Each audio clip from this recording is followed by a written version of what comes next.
Hey everybody, my name is Jason McIntosh with McIntosh Realty team. Today I want to talk with you about closing costs, what's included in closing costs, and ultimately who's responsible for paying them.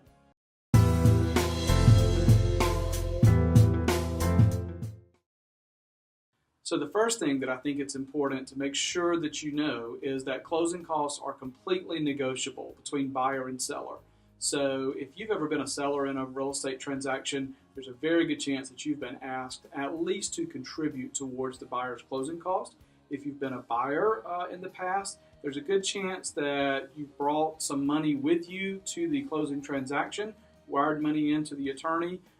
Sometimes buyers are fortunate enough even to get some money back at the closing table. That doesn't always happen, but it certainly has in the past. But the big thing is, again, just to make sure you're aware that closing costs are completely negotiable. This is something that buyer and seller can share. Some of the things that make up what closing costs are or include are things like loan origination fees if there's financing involved.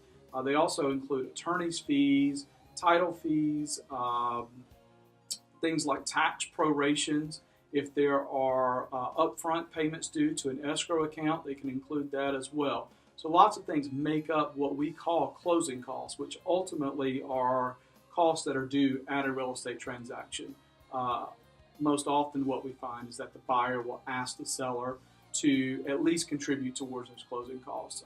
If you're a seller, the reason that makes sense is oftentimes the buyer has saved up enough money for their down payment to be able to qualify for the loan or whatever type of financing that they're obtaining. And then in addition to that down payment, there's also fees included, which we're describing as closing costs. So again, it's one of those things that most often we see the buyer ask the seller to share that expense. So just want you to be aware of that in forecasting. If you're considering selling your home, just things to consider as far as what the total cost may be.